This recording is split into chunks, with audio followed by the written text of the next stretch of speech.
I'm Ruth. And I'm Darren. Of the Rad Adventures Network. And this is Super Secret Spies.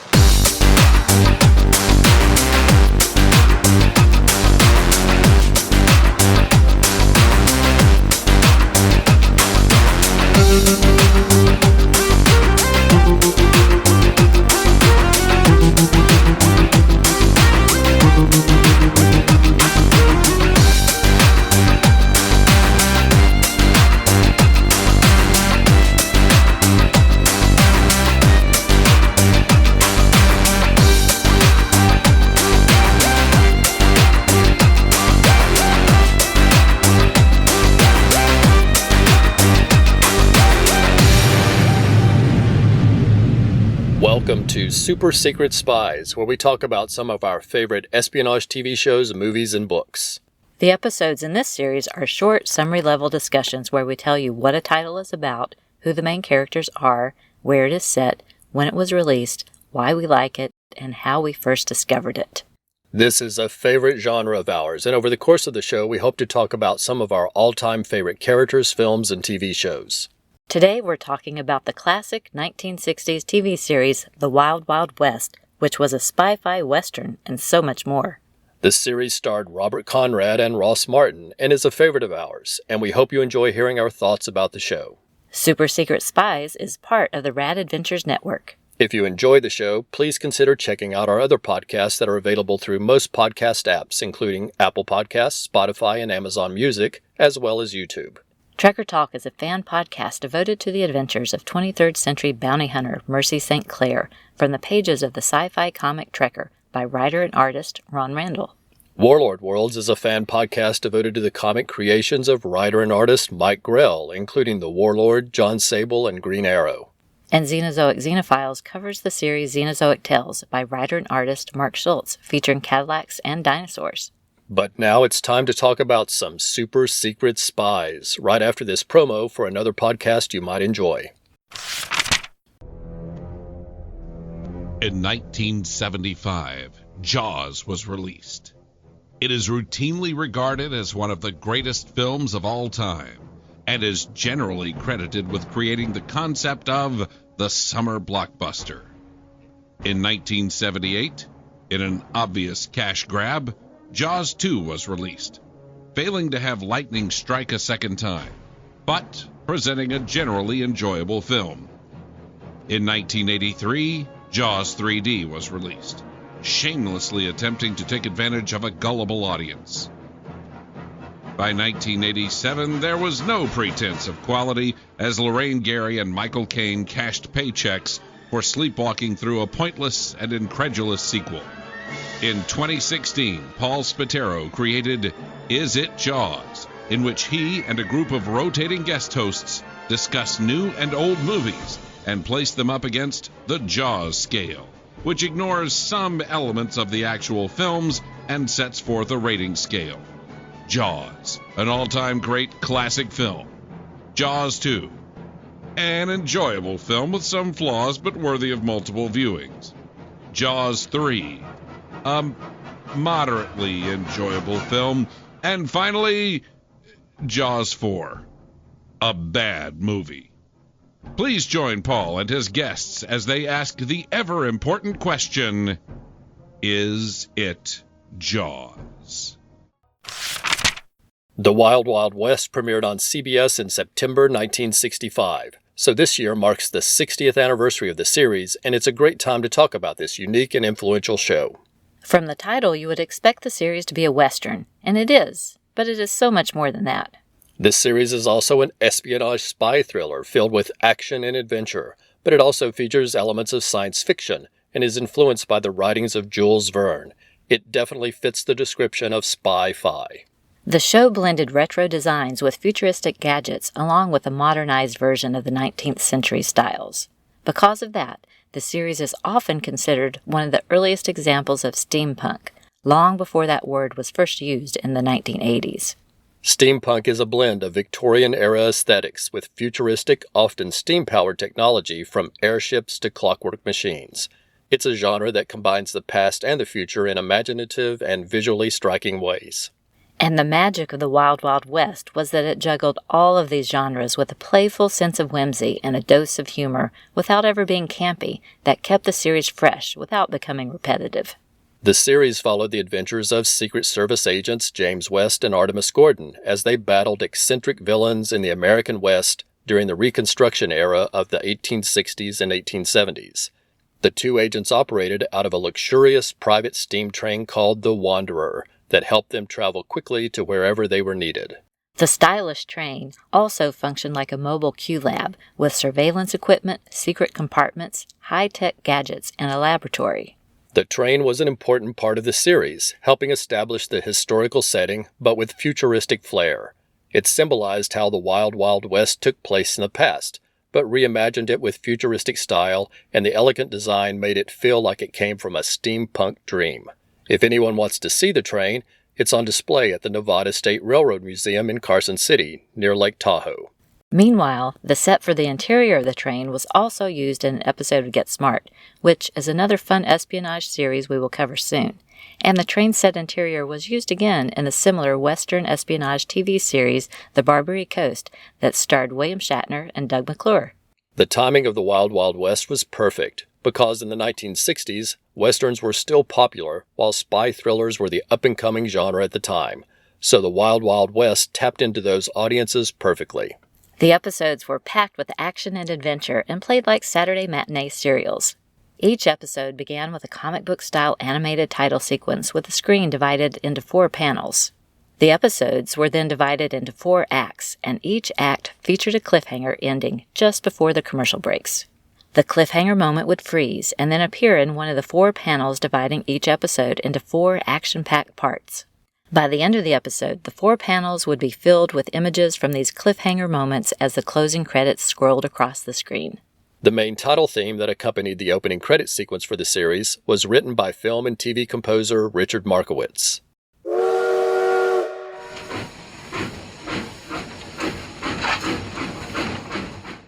The Wild Wild West was created by Michael Garrison, who was a film and TV producer in the 1950s and 1960s.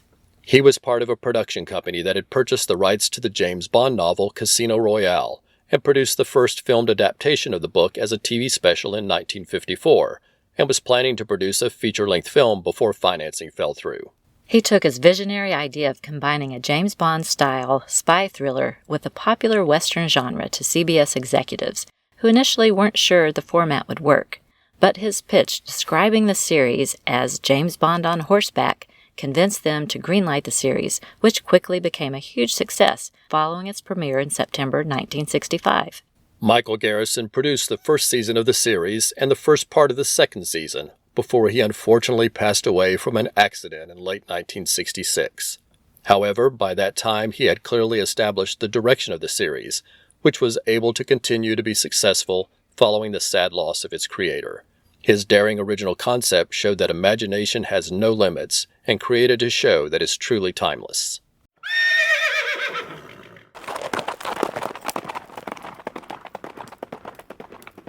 The concept of the series allowed for a wide variety of stories, from historical fiction to science fiction and even science fantasy.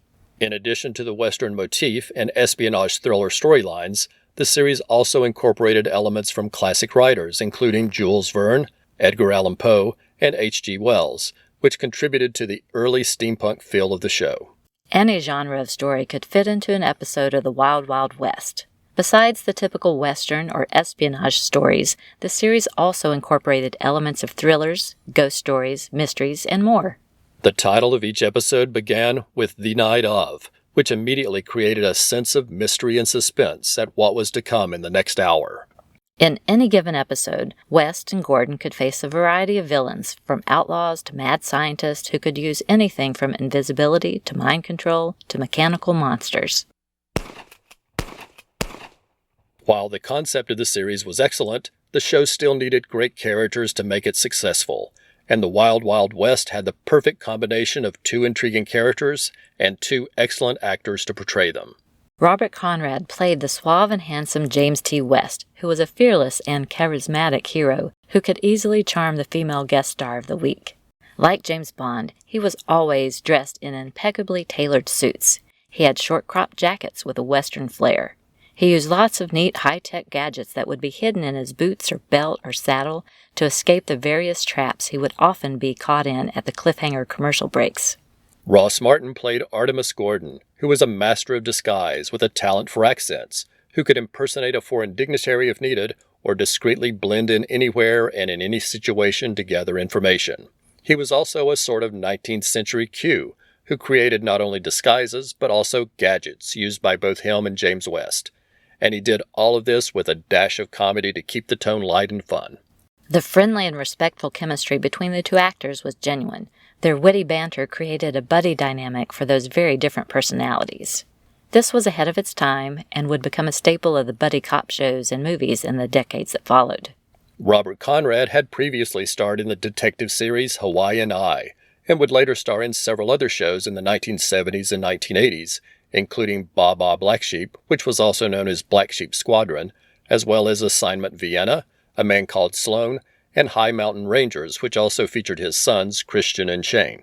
Ross Martin had previously made a career of comedic performances on radio and TV throughout the 1950s, before coming to the attention of Blake Edwards, who cast him in several roles in the early 1960s, including the movies Experiment in Terror and The Great Race, and as a regular in the TV series Mr. Leckie. Ross Martin referred to his role as Artemis Gordon as a show-off showcase. Over the course of the series, he was disguised as more than 100 different characters and used dozens of different dialects. It was the perfect role for a character actor, and the industry acknowledged his work with an Emmy nomination during the run of the series. Unfortunately, Ross Martin suffered a heart attack during the 4th season of the series and missed several episodes, but thankfully was able to return for the remainder of the series following his recovery. After the Wild Wild West, he made many TV guest appearances on various shows and did lots of voice work for cartoons in the 1970s.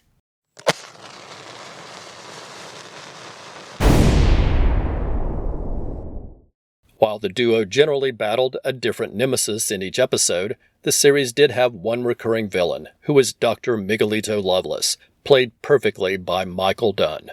Dr. Loveless was a mad genius who invented numerous technological devices in his quest to take over the world, including flying machines, hallucinogens, shrinking rays, robots, and more.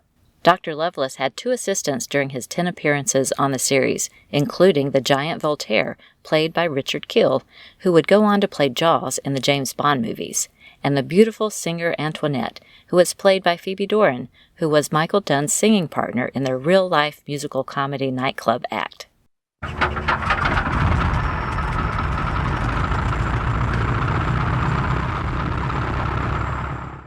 Another thing that made the Wild Wild West feel action-packed was Robert Conrad himself, who insisted on doing most of his own stunts. He wanted the fights to look real, and he didn't want cuts in filming to substitute a stuntman, or to have the main character with their back to the camera during stunts to hide that it was a stuntman. He and the stunt team worked together to precisely choreograph fights and other stunts, using martial arts moves and dynamic somersaults. This led to a fast-paced show with a theatrical look and feel unlike any other action series on television in the 1960s. And this led to Robert Conrad being inducted into the Hollywood Stuntman's Hall of Fame as an honorary member. The Wild Wild West was a big hit for CBS from the time it first premiered and was still a top-rated show in its 4th season. However, television was under increased scrutiny for violent content in the late 1960s, following multiple political assassinations and the civil unrest of the time. The U.S. government was pushing the TV networks to reduce the amount of violence on television, and despite its stylized and often cartoonish violence, the Wild Wild West became a target of Congress. And CBS gave in to pressure from the government and canceled the series in April 1969 after its 4th season, even though it was still popular with audiences.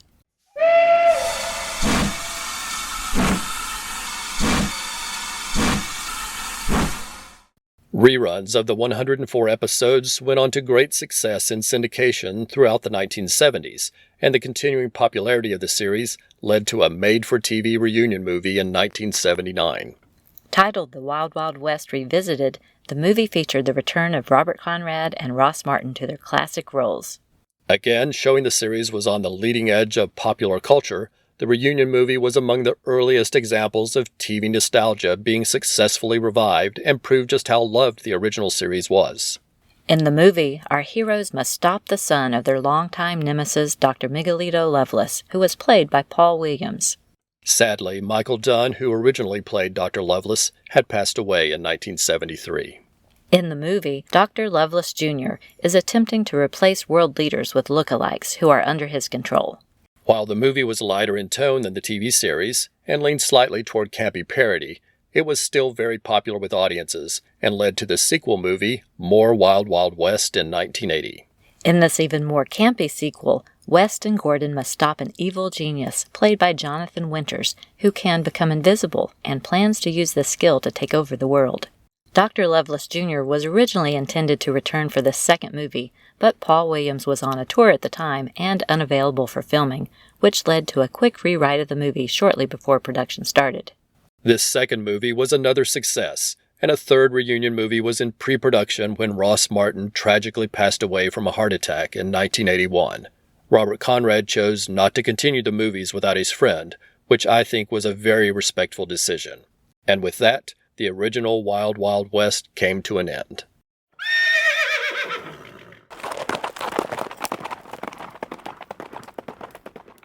Reruns of the Wild Wild West continued to be popular in syndication and on home video throughout the 1980s, so by the 1990s, there was talk of a big-budget movie to reboot the series. Following the success of Men in Black in 1997, which was directed by Barry Sonnenfeld and starred Will Smith, the duo hoped to bring that same magic to a big-screen adaptation of the Wild Wild West. Joining the cast were Kevin Kline as Artemis Gordon and Kenneth Branagh as Dr. Lovelace, and the movie was released during the summer of 1999.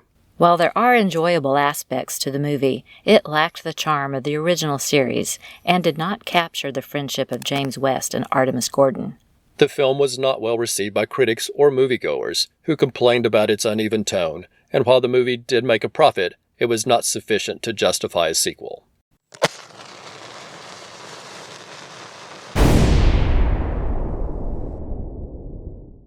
As would be expected from such a popular series, the Wild Wild West inspired lots of merchandise.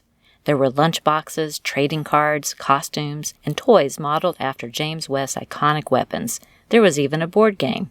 There were also comic books and novels based on the series, and there have been several information books about the series that have been released over the years, including the excellent books The Wild Wild West, the Series by Susan Kessler, and Wandering the Wild Wild West by Don Presnell.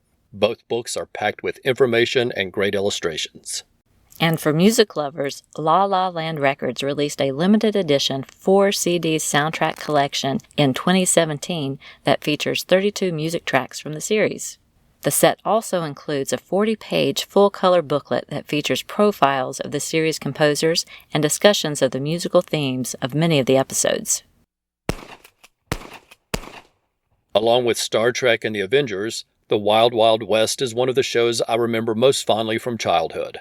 I absolutely loved it and would eagerly rush home from school to watch the reruns, and I never stopped loving it. It's still a favorite today.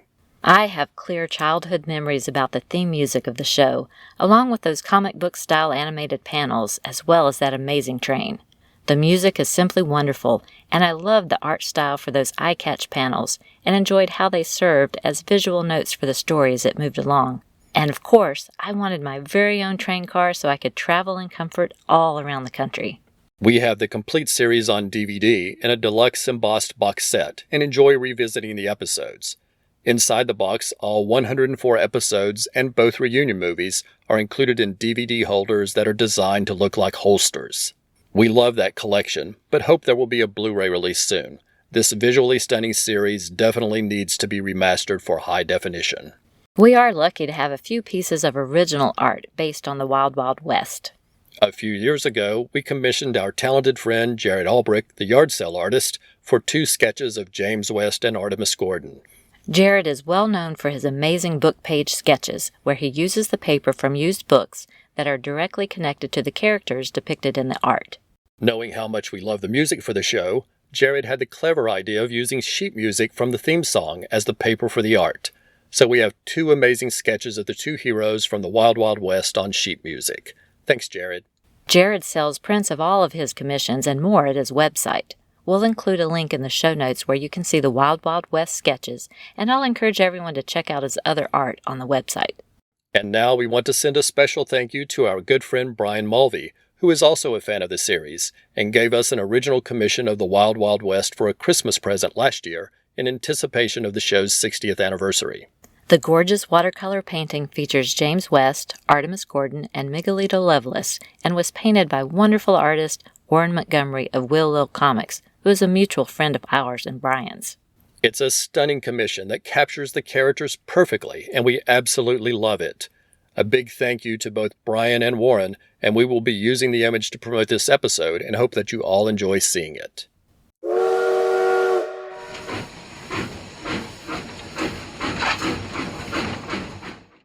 Before we end our discussion of the Wild Wild West, we want to mention that in 2016 we were very fortunate to meet star Robert Conrad at Mid-Atlantic Nostalgicon, which is expertly organized by our friend Martin Grams.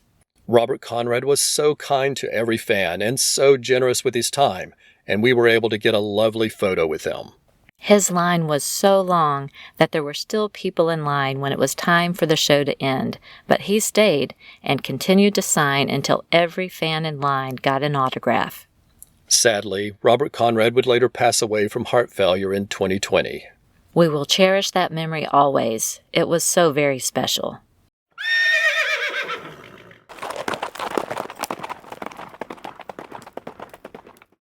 And with that, we end our coverage of the Wild Wild West, a series that blended action with brains and celebrated invention and imagination.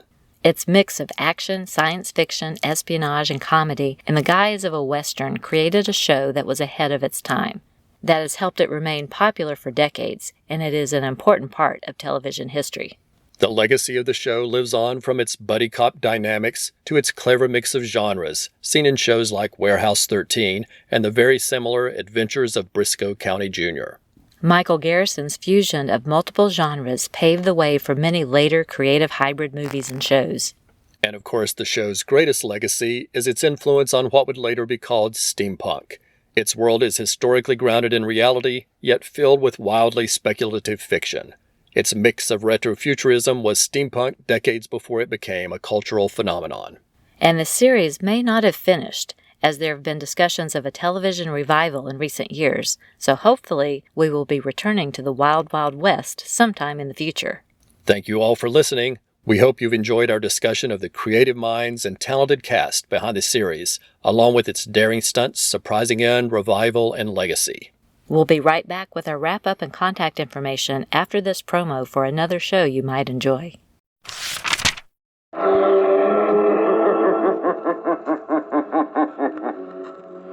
Who knows what evil lurks in the hearts of men? Shadow knows.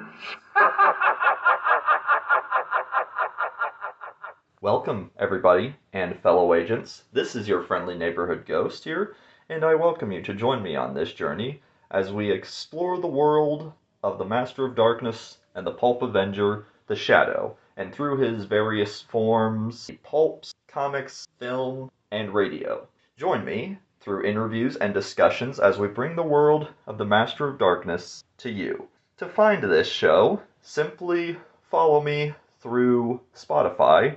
Simply search the Sanctum Files podcast, and through my YouTube channel, Ghost Warrior 38. Until then, fellow agents, I will see you all next time. Take care. Before we go, we want to provide our contact information.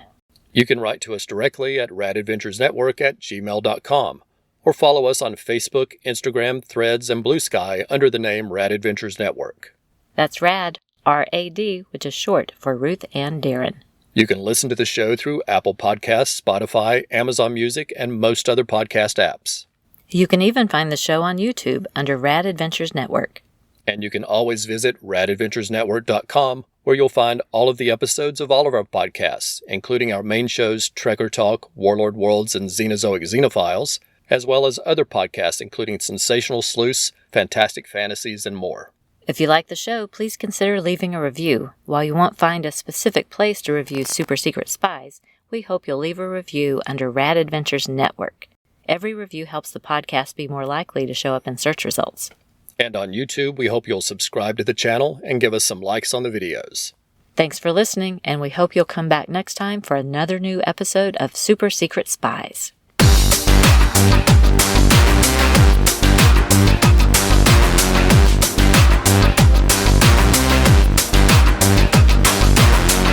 Rad Adventures Network is a proud member of the Comics Podcast Network. For more information, please visit comicspodcast.com. The theme music is Impossible Mission and is licensed from pond5.com. We make no money from this podcast and no copyright infringement is intended.